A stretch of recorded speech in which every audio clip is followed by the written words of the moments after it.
রমজান মাস যখন শেষ হয়, ঈদের দিন যখন শুরু হয়, তো ঈদের দিন সকালবেলায় আমরা যখন ঈদগাহের দিকে আসি, তো আল্লাহ পাক রব্বুল আলামিন তখন এই যে এক মাস আমরা সিয়াম সাধনা করেছি, এটার বিনিময়ে ঈদগাহে যখন আমরা আসি, তখনই আল্লাহ তাআলা আমাদেরকে ক্ষমা করে দেন।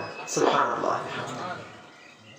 আল্লাহ নবী সাল্লাল্লাহু আলাইহি ওয়াসাল্লাম বলছেন, যখন তোমরা ঈদগাহের দিকে আসো, তখন আল্লাহ তাআলা তার ফেরেশতাদেরকে বলতে থাকেন যে আমার ফেরেশতারা, যে মানুষ তুমি বানাতে তোমরা নিষেধ করেছিলে, সেই মানুষ দেখো একটা মাস তারা সিয়াম সাধনা করেছে, আমার ভয়ে রোজা রেখেছে, রাতে কিয়ামুল লাইল নামাজ পড়েছে।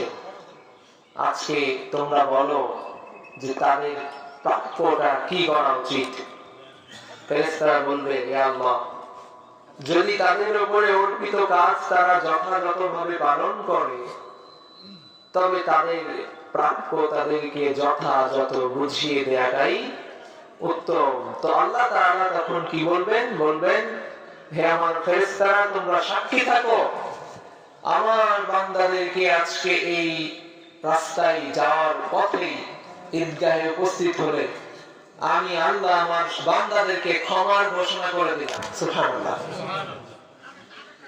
অন্য হাদিসে আছে, যখন বান্দা ঈদগাহ থেকে বাড়ি ফিরবে, তো আল্লাহ তাআলা বলছেন, ওই সময় একেবারে সদ্য ভূমিষ্ঠ নিষ্পাপ শিশু যেই রকম গুণামুক্ত জীবন নিয়ে জন্মগ্রহণ করে, যারা এই এক মাস পবিত্র রমজানের যথাযথ হক আদায় করেছে, এরপরে ঈদের জামাতে উপস্থিত হয়েছে, ঈদের নামাজ শেষ করে ঈদগাহ থেকে যখন তারা বাড়িতে ফিরে, আল্লাহ তাআলা তখন এই বান্দাগুলোকে ওই সদ্য ভূমিষ্ঠ নিষ্পাপ শিশুর মতো বানিয়ে দেয়। সুবহানাল্লাহ। একেবারে নিষ্পাপ করে দেন। তার মানে আমরা আল্লাহ তাআলার উপরে এই আশা করতেই পারি যে আজকের এই ঈদের নামাজের ওসিলায় এই পবিত্র রমজানের হক আমরা যতটুকু আদায় করতে পেরেছি, যতটুকু ব্যর্থ হয়েছে, আল্লাহর কাছে ক্ষমা প্রার্থনা করি। আমরা আশা করি আল্লাহ তাআলা আমাদেরকে ঈদগাহ থেকে একেবারে নিষ্পাপ করে বাড়িতে ফিরাবেন ইনশাআল্লাহ।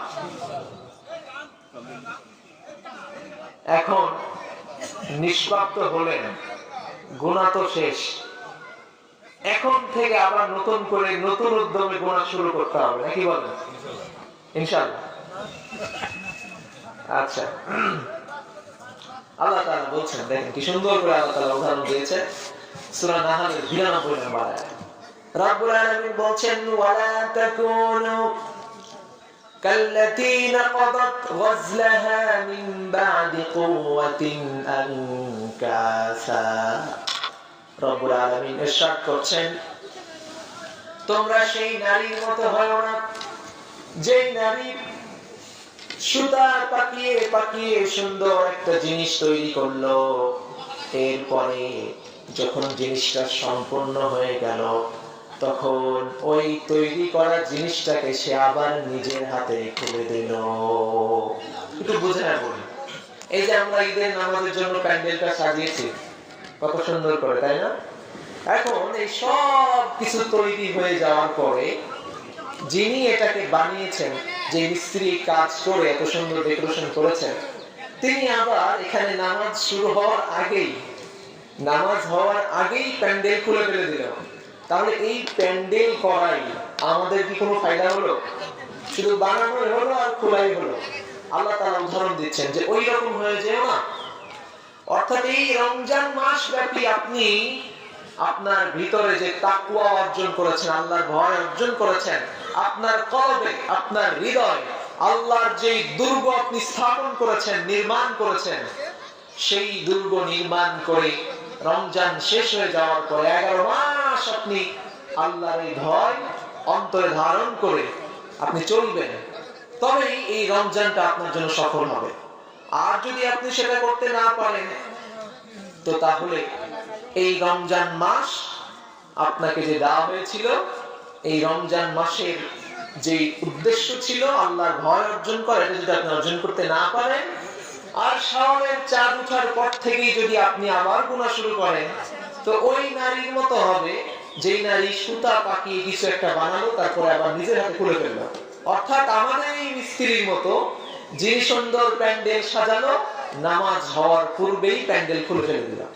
তো এই প্যান্ডেলের যেমন কোনো দাম নেই, ঠিক তেমনই রমজান মাস যদি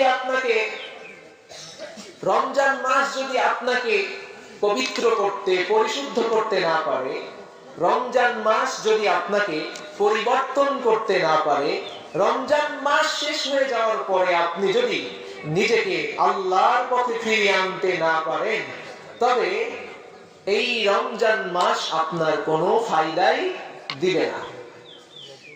আর যদি আপনি রমজানেও আল্লাহকে ভয় করেছেন, আর রমজানের বাইরেও যদি আপনি আল্লাহকে ভয় করেন, তখন আপনার জন্য ঘোষণা হচ্ছে বিনা হিসাবে জান্নাত। সুবহানাল্লাহ। হযরত কাব রাদিয়াল্লাহু তাআলা বলছেন, যে ব্যক্তি রমজানে রোজা রাখলো, ভালো করে শুনুন, গুরুত্বপূর্ণ হাদিস, হয়তো আগে শুনেন নাই। হযরত কাব রাদিয়াল্লাহু তাআলা বলছেন, যে ব্যক্তি রমজানে রোজা রাখলো, এরপরে রমজান শেষ হয়ে যাওয়ার পরে সে যথাযথভাবে এই ধারাবাহিকতা অব্যাহত রাখলো আল্লাহর ভয়, এবং রমজান মাস শেষ হয়ে যাওয়ার পরেও রমজানে যেমন করে সে আল্লাহকে ভয় করেছিল তেমন করেই ভয় করলো, তো আল্লাহ পাক রব্বুল আলামিন বলছেন তার জন্য দাখালাল জান্নাহ, সে জান্নাতে প্রবেশ করবে বিগাইরি মাসআলিতিন ওয়ালা হিসাব, কোনো হিসাব লাগবে না। পড়েন সুবহানাল্লাহ। আর আল্লাহ তাআলার দরবারে যদি হিসাব দিতে হয়, তো একটা মানুষও পার হবে না, জান্নাতে যেতে পারবে না। তো বিনা হিসাবে তাদের জন্য জান্নাতের দরজা আল্লাহ তাআলা খুলে দিবেন, যদি রমজানের পরেও একই ভাবে চলতে পারে। আর যদি রমজান শেষ হয়ে যাওয়ার পরে আপনি নিজেকে পরিবর্তন করতে পারলেন না, রমজান শেষ, আপনি আবার আগের গুনাহে যেমন লিপ্ত ছিলেন তেমনই আবার গুনাহে লিপ্ত হলেন। অর্থাৎ রমজান শেষ হয়েছে গতকালকে, আজকে ঈদের নামাজ এখানে উপস্থিত হয়েছেন, কিন্তু জোহরের নামাজ পড়বেন না এরকম নিয়ত করে যারা বসে আছেন, বা জোহরের নামাজ পড়বেন না, তো আপনি বুঝে নেন এই পুরো রমজানের একটা রোজাও আপনার কবুল হয়নি, রমজানের একটা ইবাদতও কবুল হয় নাই। রমজানের ইবাদত যদি কবুল হয়, তা আপনি পরিবর্তন হতেন এবং জোহরের নামাজে উপস্থিত হতেন, এবং এই ঈদের দিনই আবার গাড়ি ভাড়া করে, বক্স ভাড়া করে, বক্স বাজাতে গুনাহের কাজে লিপ্ত হতেন না। যদি আপনাকে রমজান সত্যিই পরিবর্তন করতে পারত, তো ঈদের দিন আপনি একা একা গরুর মাংস দিয়ে ভাত খেতেন না, আপনার বাড়ির পাশে প্রতিবেশীটার খোঁজ নিতেন। তো রমজান মাস আমাদের জন্য সফলতা তখন নিয়ে আসবে যখন রমজানের শিক্ষা আমরা ধারণ করতে পারব। রমজানটাকে সাফল্যমণ্ডিত করতে হলে, রমজানের পরিপূর্ণ ফজিলত হাসিল করতে হলে, বিনা হিসাবে জান্নাতে যেতে হলে রমজানের কিছু শিক্ষা রয়েছে। রমজান তো চলে গেছে, কিন্তু আমাদেরকে কিছু দিয়ে গেছে, সেটা আমাদেরকে ধারণ করতে হবে। যদি ধারণ করতে পারি, তবেই রমজান আমাদের জন্য সফল এবং ফজিলতপূর্ণ, বরকতপূর্ণ হবে বলে আমরা আশা রাখি ইনশাআল্লাহ। রমজান মাসটা কেমন একটা উদাহরণ দিয়ে বোঝায়। আমরা এই যে ফোন, এটা যখন ক্রয় করি তখন যেই স্পিডে চলে, 2 বছর 4 বছর পরে কি একই স্পিডে চলে? মাঝে মাঝে চার্জ থাকে না, ব্যাটারি ডাউন হয়ে যায়, কখনো চার্জিং পিনের সমস্যা হয়, নানান ধরনের সমস্যা। তখন আমরা কি করি? এই ফোনটাকে সার্ভিসিং এর জন্য দেই মেকারের কাছে। তো মেকারের কাছে যখন দিয়ে আসি, মেকার এটাকে সুন্দর করে খুলে সার্ভিস করে এরপরে আবার আমাদেরকে ফেরত দেয়।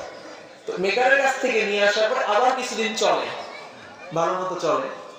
যদি ভালো মেকার হয়, ফোনের প্রসেসর, তারপরে ফোনের কল কাপচার যেগুলো আছে সেগুলো যদি ভালো হয়, তাহলে বেশি দিন চলে। আর মেকার যদি একটু কমা হয় বা সার্ভিসিং যদি খারাপ হয়, তাহলে কম দিন চলে, কিন্তু আবার কিছুদিন চলে। তো রমজান মাসটা হচ্ছে সার্ভিসিং করতে আসে মুমিনদের কলম। সারা বছর মুমিনরা যত গুনাহ করে, এই যে মোটরসাইকেল আমরা চালাই, সারা বছর চালাই, গাড়িতে মোবাইল পড়ে এরপরে তেল জমে, ময়লা জমে, এগুলো যখন সার্ভিসিং করি সবকিছু ক্লিয়ার করে দেয়। তো এই যে সারা বছর আপনি গুনাহ করেছেন, আপনার অন্তরে গুনাহের কালি, এটা দাগ পড়তে পড়তে আপনার কলবটা ভরে গেছে। রমজান মাস আসে আপনাকে আপনার কলবটাকে পরিষ্কার পরিচ্ছন্ন করতে পারেন। সুবহানাল্লাহ। এখন এই রমজান মাস কতটুকু আপনাকে পরিষ্কার করতে পারলো এটার প্রমাণ আজকে জোহরের নামাজে হবে, যদি আপনি জামাতে শরীক হতে পারেন। এটার প্রমাণ তখন হবে যখন আপনি গুনাহ থেকে নিজেকে বাঁচাতে পারবেন। আর যদি আপনাকে রমজান পরিবর্তন করতে না পারে, আপনার মোটরসাইকেলটা আপনি যেখানে সার্ভিসিং এর জন্য দিয়েছেন, সার্ভিসিং করে আনার পরেও যদি আপনার স্টার্ট বন্ধ হয়ে যায়, গাড়ি না চলে, তো এই মেকারকে আপনি ধরবেন না? ওইখানকার যে মিস্ত্রি আছে তাকে ধরবেন তো, যে কিভাবে সার্ভিস করলা তুমি, গাড়ি তো চলে না, তাহলে সার্ভিস ভালো হয় নাই, সার্ভিস কি ভালো হয় নাই, এজন্য চলে না। তো রমজান আপনাকে যদি 11 মাস চালাতে না পারে, তো তাহলে আপনার সার্ভিস ভালো হয় নাই বলে আপনি ধরে নেন। আর যদি রমজান আপনাকে 2-4 মাস ঠিক মতো চালাতে পারে, তাহলে বুঝে নেন যে কিছু পার্সেন্ট সার্ভিস হয়েছে। আর যদি রমজানের ধাক্কায় আপনি 11 মাস গুনাহমুক্ত জীবন কাটাতে পারেন, তাহলে আপনার কলবের সার্ভিস একেবারে পূর্ণাঙ্গ হয়েছে। তো এইভাবে আমাদের কলবটাকে পরিষ্কার পরিচ্ছন্ন করতে রমজান আমাদের মাঝে আগমন করে। তবে হতাশার কিছু নেই, যদি রমজান আপনাকে পরিষ্কার পরিচ্ছন্ন করতে এখনো পারে নাই, আপনি হতাশ হবেন না, কারণ লা তাকনাতু মির রাহমাতিল্লাহ। এমনও হতে পারে যে রমজানের কোনো ইবাদত কবুল হয় নাই, তবে আজকে ঈদের দিনে কোন একটা কাজ আল্লাহ আপনার পছন্দ করেছেন, একটা কাজের বিনিময়ে আল্লাহ আপনার জীবনের সকল গুনাহ মাফ করে দিতে পারেন। বলেন সুবহানাল্লাহ। আল্লাহ তাআলার কাছে আমরা ফরিয়াদ করি, মালিক তুমি আমাদের জীবনের সমস্ত গুনাহগুলো আজকের এই ঈদগাহের ময়দানে তুমি ক্ষমা করে দাও। সকলে বলছে আল্লাহুম্মা আমিন। এবার আসেন, সার্ভিস তো হয়েছে, এখন সার্ভিস হলে কিছু নীতিমালা থাকে যে এইভাবে আপনাকে গাড়ি চালাতে হবে, পাম্প না থাকলে পাম্প দিতে হবে, তারপরে মোবাইল চেঞ্জ করতে হবে, পেট্রোল তুলতে হবে গাড়িতে, ফোন যদি চালান তো চার্জ দিতে হবে, পরিষ্কার পরিচ্ছন্ন রাখতে হবে। তো রমজান তো গেল, আমাদেরকে পরিষ্কার করেছেন, তবে 11 মাস তো চলবেন। তো রমজানও আমাদের কিছু নীতিমালা দিয়ে যায়, যে নীতিমালায় যদি আপনি চলতে পারেন, তো আপনার কলবটা পরিষ্কার যে করে গেল রমজান, এই পরিষ্কার কলবটাই আপনার রয়ে যাবে যদি নীতিমালাগুলো মানতে পারেন। 1 নাম্বার রমজানের শিক্ষা, সেটা হলো রমজানের রোজা শেষ হয়ে গেছে, তবে বাকি শাওয়াল মাসের 6টি রোজা, তারপরে জিলহজ মাসের কিছু রোজা আছে, প্রতি মাসের আয়ামে বিদ চাঁদের রোজা আছে, এই নফল রোজাগুলো পালন করতে হবে। রমজান আমাদেরকে 1 নম্বরে শিক্ষা দেয়, শুধু রমজানেই নয়, আমাদের শরীরকে সুস্থ রাখতে বাকি 11টি মাসে যে নফল রোজাগুলো রয়েছে সেগুলো আমাদেরকে পালন করতে হবে। সম্মানিত মুসলিম ইকরাম, তো আমাদেরকে প্রথম রমজান শিক্ষা দেয় যে নফল রোজাগুলো পালন করতে হবে। এর মধ্যে প্রথম যেটা আছে সেটা হলো শাওয়ালের 6টি রোজা। আল্লাহ নবী বলেছেন, যে ব্যক্তি শাওয়ালের 6টি রোজা পালন করবে, আল্লাহ তাআলা তাকে সারা বছর রোজা রাখার সওয়াব দান করবেন। পড়েন সুবহানাল্লাহি ওয়া বিহামদিহি। রমজানের 30 রোজা, শাওয়ালের 6 রোজা, এই মোট 36টি রোজা। 36টি রোজার বিনিময়ে সারা বছর রোজা রাখার সওয়াব আল্লাহ তাআলা আমলনামায় দান করবেন। তো রমজানের এই প্রথম শিক্ষা, সেটা হলো আমাদেরকে বাকি মাসগুলোতে যে নফল রোজাগুলো রয়েছে সেগুলো পালন করতে হবে। রমজানের 2 নাম্বার শিক্ষা হলো আত্মশুদ্ধি অর্জন করা, নফসের বিরুদ্ধে জিহাদ করা। আচ্ছা, এবার আমি আপনাদেরকে প্রশ্ন করি, রমজানে শয়তান বন্দী ছিল না খোলা ছিল? বলেন। বন্দী ছিল? সবাই বললেন? বলেন নাই?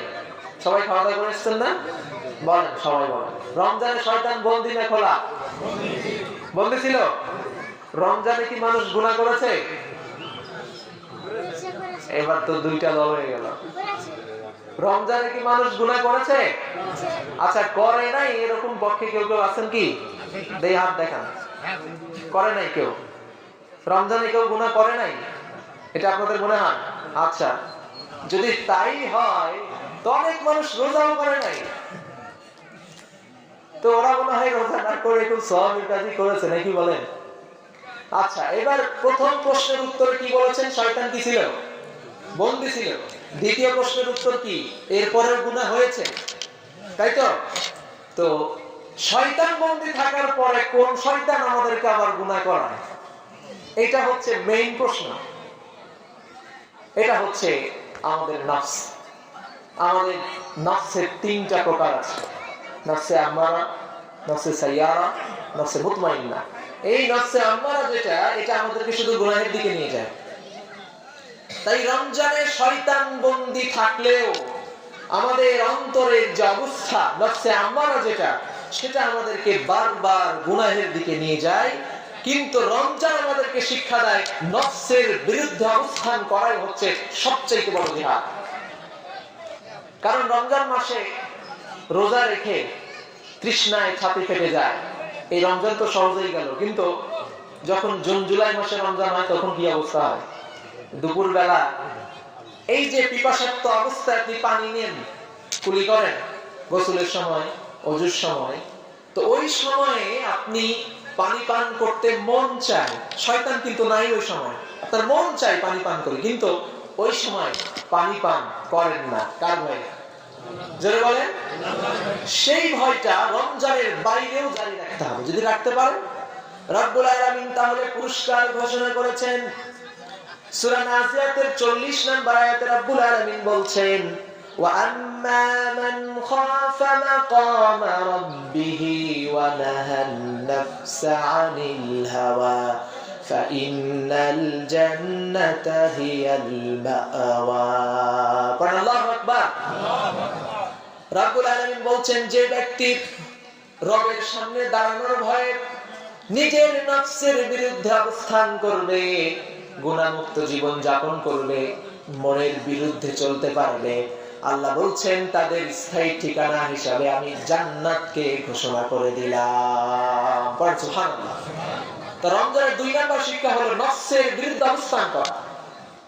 মন চায় মিথ্যা বলি, মন চায় গুনাহের কাজ করি, মন চায় একটু গান শুনি, মন চায় একটু নাটক সিনেমা দেখি, মন চায় যে 2 পয়সা হারাম খাইলে কিছু এমন হবে না, খাই, 2-3টা মিথ্যা বললে কিছু হবে না, বলি, একবার লোন নিলে কিছু শোধ দিলে বা নিলে তেমন কোনো সমস্যা না, একবার নেওয়া যায়।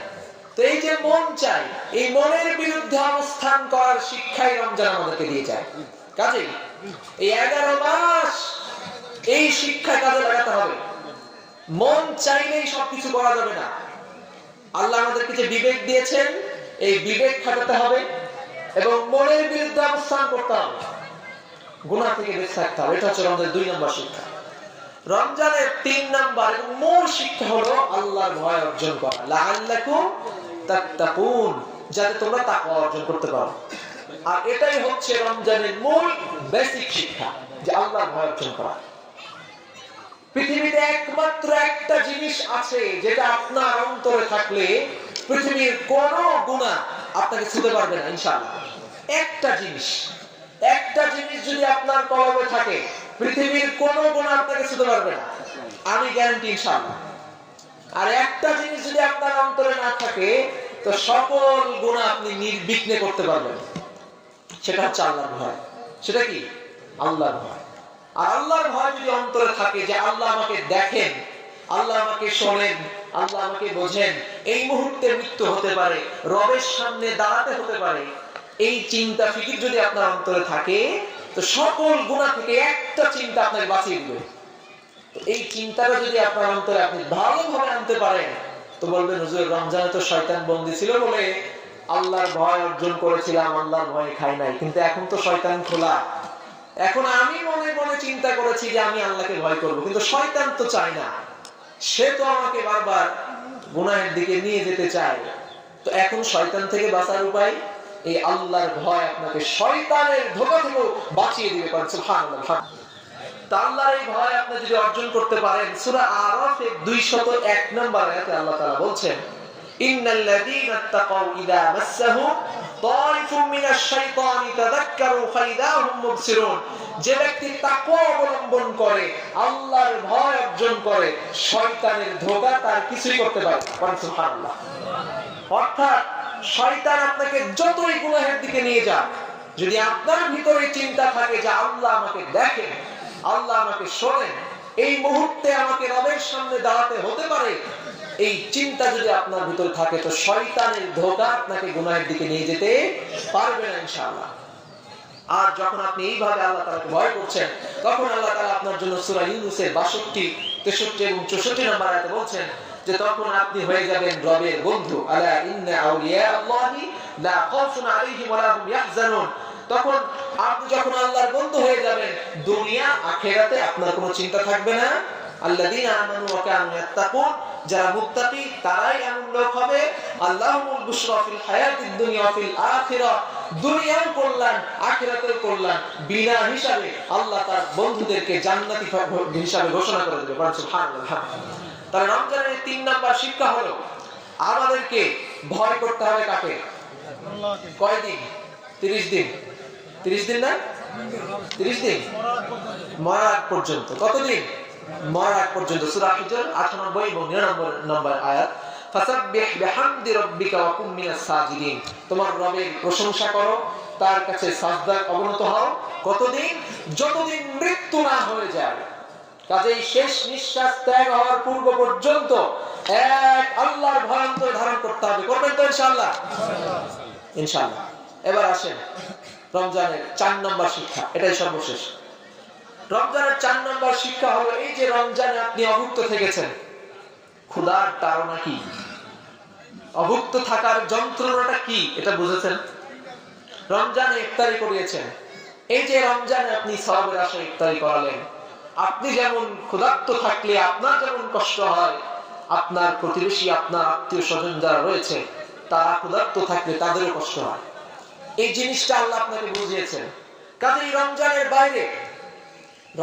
বাইরে আমাদেরকে এই শিক্ষার ধারাবাহিকতা বজায় রাখতে হবে যে রমজানের বাইরেও আমরা গরিব, অসহায়, দরিদ্র মানুষদের দিকে খেয়াল রাখবো। ফিতরা দিয়েছেন তো সবাই ইনশাআল্লাহ? এই যে সাদাকাতুল ফিতর আপনি আদায় করলেন, বছরে একবার দিয়ে দিলেন, তাতেই কি আপনার দায়িত্ব শেষ হয়ে গেল বলে মনে করছেন? সূরা জারিয়াতের 19 নম্বর আয়াতে আল্লাহ বলছেন, ওয়াফি আমওয়ালিহিম হাক্কুল লিসসাইলি ওয়াল মাহরুম। আমি আপনাকে 100 টাকা ধার দিলে সেই টাকা আপনি আমাকে ফেরত দিতে বাধ্য। ঠিক কিনা বলেন? ঠিক কিনা বলেন? ঠিক তেমনি একজন ধনী লোকের যে সম্পদ রয়েছে, সেই সম্পদ থেকে গরিবদেরকে দিতে ওই ধনী লোকটা বাধ্য। যদি না দেয় তাহলে তার হক সে আদায় করতে পারলো না, কিয়ামতের মাঠে এর জন্য ধরা হবে। এই জন্য মনে করবেন না যে একবার দান করে আপনার দায়িত্ব শেষ। আল্লাহ আপনাকে সম্পদ দিয়ে পরীক্ষা করছেন, আপনার বাড়ির পাশে যে গরিব লোকটা আছে ওরা না দিয়ে পরীক্ষা করছেন। তা আপনার সম্পদ থেকে তার প্রাপ্যটুকু, তার অধিকারটুকু তাকে বুঝিয়ে দেন। এক্ষেত্রে সবার আগে দায়িত্ব হচ্ছে আপনার আত্মীয় স্বজনের। তবে আপনি এমনটা হলেও মনে করবেন না যে আপনি যদি দান না করেন তাহলে এই গরিব মানুষগুলো খেতে পারবে না। আল্লাহ তাআলা ঠিকই খাওয়াবেন। সূরা হুদের 6 নম্বর আয়াতে আল্লাহ স্পষ্ট ঘোষণা করেছেন যে পৃথিবীর সকল মাখলুকের রিজিক দাতা হিসেবে তিনি রাজ্জাক হিসেবে দায়িত্ব গ্রহণ করেছেন। পৃথিবীতে একেবারে ক্ষুদ্র থেকে ক্ষুদ্রতম প্রাণী যেটা অনুবীক্ষণ যন্ত্র ছাড়া দেখা যায় না, সেটা থেকে শুরু করে বৃহত্তর প্রাণী পর্যন্ত সকল জীবের রিজিকের দায়িত্ব আল্লাহ তাআলা তিনি নিজে নিয়েছেন। সুবহানাল্লাহ। সবাইকে তিনি খাওয়াবেন। আপনি না দিলেও খেতে পাবে, দিলেও খেতে পাবে। যদি আপনি না দেন তো কিয়ামতের দিন আপনি ধরা খাবেন। কিয়ামতের ময়দানে আল্লাহ বলবে, বান্দা দুনিয়াতে তোমার কাছে হাত পেতেছিলাম, তুমি তো দাও নাই। তোমার কাছে খাবার চেয়েছিলাম, তুমি দাও নাই। বান্দা অবাক হয়ে জিজ্ঞেস করবে, আল্লাহ কখন হলো? কখন আপনি চাইলেন? কখন আপনি চাইলেন? তো কখন আপনি চাইলেন? আল্লাহ তাআলা বলবেন, ওই যে গরিব একটা লোক তোমার কাছে বলেছিল একটু ভিক্ষা দেন, তুমি দাও নাই, ফেলে দিয়েছো। বলে নাই, মধ্যবিত্ত ব্যক্তি চাইতে পারে না, কিন্তু ঈদের দিন ছেলে মেয়েদেরকে নতুন পোশাক কিনে দিতে পারে না, তুমি দাও নাই। এই যে তোমার কাছে তুমি তোমার হকটা আদায় করো আজকে কিয়ামতের দিন, এখানে তো টাকা নাই যে তুমি দিবা, তোমার আমল থেকে সওয়াব দিয়ে তার হক আজকে আদায় করো, সেদিন কিছুই থাকবে না। এজন্য আমরা যারা মোটামুটি আল্লাহ তাআলা আমাদের সম্পদ দিয়েছেন সেখান থেকে আমরা বেশি বেশি দান খয়রাত করার চেষ্টা করব তো ইনশাআল্লাহ। আপনার যতটুকু আয় ততটুকু আপনি ব্যয় করবেন, এটাই হবে। আপনাকে অনেক দিতে হবে না। আপনি মাসে 15,000 টাকা ইনকাম করেন তো ঠিক আছে, সেখান থেকে 150 টাকা দিতে পারবেন না, 150 টাকা দান করেন। এই ক্ষেত্রে প্রথম আপনার হক হচ্ছে আপনার আত্মীয় স্বজনের, আপনার এলাকাবাসী, এরপরে প্রতিবেশী, এরপরে তারপর, এইভাবে চলতে থাকে। তো প্রথমে আপনার আত্মীয় স্বজনের দিকে আপনি খেয়াল করবেন, প্রথমে আপনার প্রতিবেশীর দিকে আপনি খেয়াল করবেন। কিন্তু আমাদের ক্ষেত্রে হয় উল্টা। এলাকায় যে ভালো, ওর হিংসা করে ওর পা ধরে সবাই টান দিয়ে নিচে নামা। সারা জীবন বাইরে থেকে মৌলবি নিয়ে এসে মিলাদ মাহফিল করে, কিন্তু নিজের এলাকায় যে ছেলেটা তৈরি হয় ওটাকে আর সমর্থন করে না। ওর ঠ্যাং ধরে নামা, ওকে নামা, ওকে উঠতে দেওয়া যাবে না। আমাদের ক্ষেত্রে উল্টা। তো এই কাজটা করবে না। আমি আপনার প্রতিবেশী, এখানে আমরা সব আত্মীয় স্বজন ছিলাম, আমি আমাকে দিয়ে উদাহরণ দিয়ে বোঝাচ্ছি। আমি আপনার জন্য যেভাবে দোয়া করবো, একটা বাইরের মুরগি এসে সেইভাবে দোয়া করতে পারবে না। আমি জানি আপনার সমস্যা কি, আমার টান আছে, দরদ আছে আপনার উপর, আমি সেভাবে দোয়া করতে পারবো। তো এই বাইরের উপর নির্ভরশীলতা কমিয়ে নিজের এলাকায় আপনার সম্পদ যেগুলো আছে সেগুলো তৈরি করেন। আপনার এলাকায় যে ছেলেটা হাফেজ হচ্ছে তাকে সমর্থন করেন, মাওলানা তাকে সমর্থন করেন। ভালো একটা ডাক্তার আছে, অন্য ডাক্তার না দেখে আপনার এলাকার ডাক্তারটাকে দেখান, ও একটু চেনে উঠুক, আপনার এলাকার মুখ উজ্জ্বল করবে এরা। তো প্রথমে তো তাদের হক, তাই না? তো প্রথমে হকগুলো আদায় করবে। আর এই ঈদের দিন আপনাদের সকলের প্রতি আমার উদাত্ত আহ্বান থাকবে, আপনারা যারা এখানে বাবাজি আছেন, চাচা যারা আছেন, আপনার নিজের সন্তানের খোঁজ খবর যদি নাও নেন, তবে আমার একটা করজোড়ে অনুরোধ থাকবে, আপনার ভাই মরা ভাতিজা ভাতিজি, আপনার ভাই মারা গেছে, ভাতিজা ভাতিজি বেঁচে আছে, ওই ছেলেগুলোর খোঁজ অবশ্যই নেবে। তারা যদি বুঝতে না পারে মাথার উপরে বাবা নামক ছায়াটা নাই, এই অভাবটা দূর করতে হবে। পারবেন তো ইনশাআল্লাহ? তাদেরকে বাড়িতে দাওয়াত করে এনে খাওয়াবেন, তাদেরকে একটু তাদের দিকে খেয়াল করার চেষ্টা করবেন এবং তাদের প্রতি একটা সুনজর আপনি সারা বছর রাখবেন। আপনি বেশি দিতে পারবেন না, তবে আপনি যতটুকু পারেন ততটুকু দিয়ে তাকে সমর্থন করে, তাকে সাহায্য করে, তার পাশে থাকার চেষ্টা করবেন। করবেন তো ইনশাআল্লাহ? তাহলে রমজানের এই কয়টা শিক্ষা আমরা আলোচনা করলাম, মাত্র 4টা বলেছি। নফল রোজাগুলো করবেন। 2 নাম্বার বলেছি আত্মশুদ্ধি, নফসের বিরুদ্ধে অবস্থান করবেন। 3 নাম্বার বললাম আল্লাহর ভয় অর্জন করবেন। আর 4 নাম্বার সারা বছর অসহায় দরিদ্র আপনার আত্মীয় স্বজন, আপনার বাড়ির পাশের প্রতিবেশীটা, বাড়ির পাশের লোকটা, আপনার এলাকায় থাকা গরিব মিসকিন গুলো, এদের প্রতি খেয়াল রাখবেন। রাখবেন তো ইনশাআল্লাহ? আল্লাহ আমাদের সকলকেই এই শিক্ষাগুলো আমল করার তৌফিক দান করুন। সবাই বলছি আল্লাহুম্মা আমিন।